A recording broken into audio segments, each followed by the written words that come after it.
सुप्रभात my dear student. आज हम लोग इस वीडियो में सअभाज्य संख्या के बारे में सीखेंगे। तो चलिए हम लोग सीखते हैं सअभाज्य संख्या किसे कहते हैं। तो सबसे पहले जान लीजिए कि सअभाज्य संख्या किसे कहते हैं। तो वैसी दो संख्या जिसके बीच में कॉमन कितना हो, एक हो। वैसी दो संख्या जिसमें कॉमन कितना हो, एक हो, उसे हम लोग सअभाज्य संख्या कहते हैं। जैसे ध्यान दीजिए, हम कुछ उदाहरण लेते हैं आपके पास। जैसे आपके पास है 17 और दूसरी संख्या आपके पास 15। 17 और 15 है। तो देखिए, तो 17 और 15 में कॉमन कितना होगा। तो 17 एक अभाज्य संख्या, तो 17 को कितनों भी लिखिएगा तो 1 गुना 17 लिख सकते हैं आप। और 15 को क्या लिख सकते हैं आप, 3 गुना 5 लिख सकते हैं। इसका अभाज्य वर्गफल किए 15 का। तो अब बोलेंगे आपसे कि इन दोनों में कॉमन कितना है। तो अभी तो कॉमन नहीं दिख रहा आपको, लेकिन आपको पता है कि इसके साथ कुछ नहीं तो 1 तो गुणा कर सकते हैं ना। तो अब देखिए, तो दोनों में कॉमन क्या है। कॉमन मतलब होता है उभयनिष्ठ। कॉमन मतलब होता है जो दोनों में मिले। तो दोनों में देखिए तो क्या है, आपके पास 1 है ना। तो दोनों में कॉमन कितना हो गया, 1 हो गया। यानी कि जब दो संख्या में उभयनिष्ठ कितना हो, 1 हो, तो उन दोनों संख्या को हम लोग कहते हैं सअभाज्य संख्या। इसका मतलब हुआ 17 और 15 आपका कैसी संख्या है, सअभाज्य संख्या है। ठीक है। दूसरा एग्जांपल हम लेते हैं। जैसे आपके पास है एक संख्या 15 और दूसरी संख्या 18। अब देखकर बताइए तो क्या यह सअभाज्य संख्या है। चलिए बनाते हैं इसको। तो 15 को देखिए तो आप क्या लिख सकते हैं, 3 गुना 5 लिख सकते हैं, 3 × 5 = 15। 18 को आप क्या लिख सकते हैं, 3 गुना 6 लिख सकते हैं।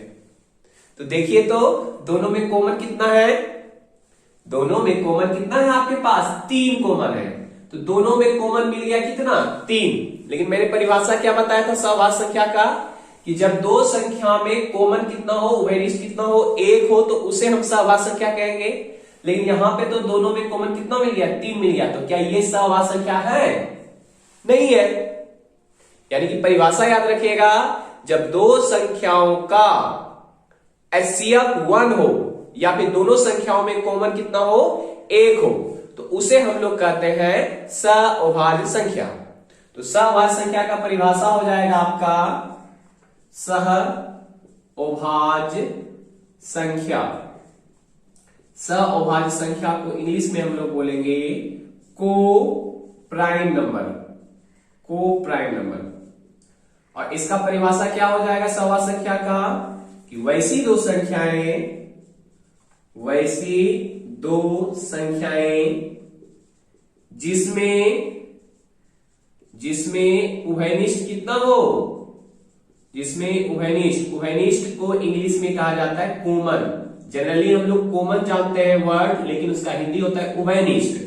उभयनिष्ठ मतलब देखिए क्या हुआ, उभय मतलब होता है दोनों में, और निष्ठ मतलब होता है रहना। जो दोनों में हो उसे हम लोग उभयनिष्ठ कहते हैं। उसको इंग्लिश में क्या कहते हैं, कॉमन कहते हैं। उभयनिष्ठ जिसमें उभयनिष्ठ कितना हो, 1 हो। दोनों में उभयनिष्ठ कितना हो, 1 हो, तो दोनों संख्या को हम लोग क्या कहते हैं, सअभाज्य संख्या। तो उसे सअभाज्य संख्या कहते हैं। सअभाज्य संख्या कहते हैं। जैसे ध्यान दीजिएगा, यहां पे हमारे पास सअभाज्य संख्या कितना था, 17 और 15 सअभाज्य संख्या था। अगर कहेंगे इसका HCF कितना होगा, ये बताइए। इन दोनों संख्याओं का HCF कितना होगा। तो दोनों में कॉमन जब 1 है तो HCF भी कितना होगा, 1 होगा ना। याद रखिएगा कि दो सअभाज्य संख्या का HCF कितना होता है, 1 होता है। HCF मतलब होता है मोसो, महत्तम समापवर्तन। तो इस स्टार पॉइंट को भी याद रखिएगा कि दो सअभाज्य संख्या का HCF, दो सअभाज्य या फिर दो संख्या तो ही सअभाज्य संख्या कहलाती है। तो सअभाज्य संख्या का HCF का HCF कितना होता है, 1 होता है। यानी दोनों का HCF कितना होगा, 1 होगा। याद रखिएगा इस पॉइंट को। अब इसके अकॉर्डिंग हम लोग इस सवाल को बनाते हैं। हमारे पास 2 सवाल है जो कि ऑब्जेक्टिव टाइप का सवाल है, इसको बनाते हैं। तो देखिए जरा सा सवाल पहला नंबर क्या कह रहा है, निम्नलिखित में कौन सा युग्म सअभाज्य है। यानी इनमें से युग्म मतलब क्या होता है, जोड़ा। देखे ना, युग्म में दिया हुआ है, जोड़ा में दिया हुआ है, जोड़ा में दिया हुआ है, जोड़ा में दिया हुआ है, जोड़ा में दिया हुआ है। अब इनमें से आपको चुनना है कि कौन सा अभाज्य संख्या है। क्या आप इसका आंसर बता सकते हैं? चलिए हम लोग सीखते हैं। तो 32 और 62 है। पहले हम लोग लेते हैं 32 और 62 को। तो देखिए 32 और 62 को सॉल्व करते हैं। तो 32 और 62 है आपके पास। 32 को आप तो लिख सकते हैं 2 गुना 16, 16 गुना 32 हो जाएगा। और आप 62 को लिख सकते हैं 2 गुना 31, 31 गुना 62 हो जाएगा।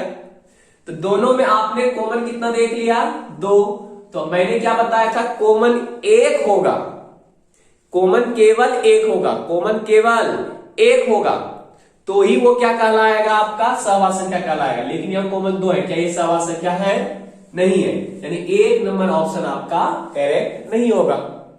दूसरा नंबर देखिए 18 और 25 में। देखिए 18 और 25 में क्या कॉमन मिलता है आपको? 18 और 25 में तो 18 का अगर खंडन भी कीजिएगा तो आप तो क्या लिख सकते हैं? 18 को 18 को अगर लिखना चाहे तो 2 गुना 3 गुना 3 कीजिएगा, अभाज्य गुणनखंड कीजिएगा तो ये मिलेगा। 25 का खंडन कीजिएगा तो 5 गुना 5 मिलेगा। अब देखिए इन दोनों में कुछ कॉमन है? इन दोनों में कुछ भी कॉमन नहीं है। अब जब दो संख्या है आपके पास उसमें कुछ कॉमन नहीं तो एक तो रहता ही है, क्योंकि एक तो गुणा के रूप में लिख ही सकते हैं। तो अब इन दोनों संख्या में देखिए कॉमन कितना मिला आपको? 1 मिला ना। और जब दो संख्याओं में कॉमन एक हो तो उसको हम क्या कहते हैं? सहवास संख्या। तो निश्चित रूप से ये कैसी संख्या है? सहवास संख्या है। तो हमारा ये वाला ऑप्शन क्या हो जाएगा? सही हो जाएगा। बाकी दो ऑप्शन और है, इसको भी देख लीजिए। 31 और 93 है।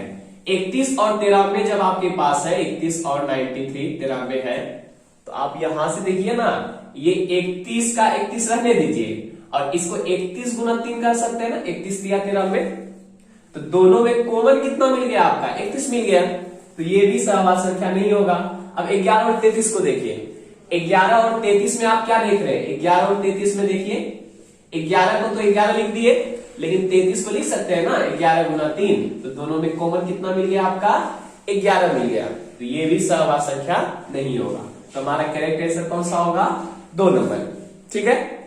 अब दूसरा नंबर देखिए, सवाल क्या था? अगर a और b सहवास संख्या कहलाते हैं, a और b सहवास संख्या कहलाते हैं कब? जब दोनों में उभयनिष्ठ कितना हो? 1 हो। दोनों में कॉमन कितना हो? 1 हो। और जब कॉमन 1 है तो HCF भी कितना होगा? उसका 1 होगा। वही यहां पे देखिए क्या कह रहा है, यदि मोसो ऑफ AB, मोसो मतलब होता है महत्तम समापवर्तक, और मोसो को ही हम लोग इंग्लिश में कहते हैं HCF, जिसका HCF किसके बराबर हो? जिसका HCF कितना हो? 1 हो। तो दो सहवास संख्या का HCF कितना होता है? 1 होता है। तो एक आंसर हो जाएगा। तो ये था आपका सहभाज्य संख्या से रिलेटेड थ्योरी। ठीक है। तो तब तक के लिए जय हिंद।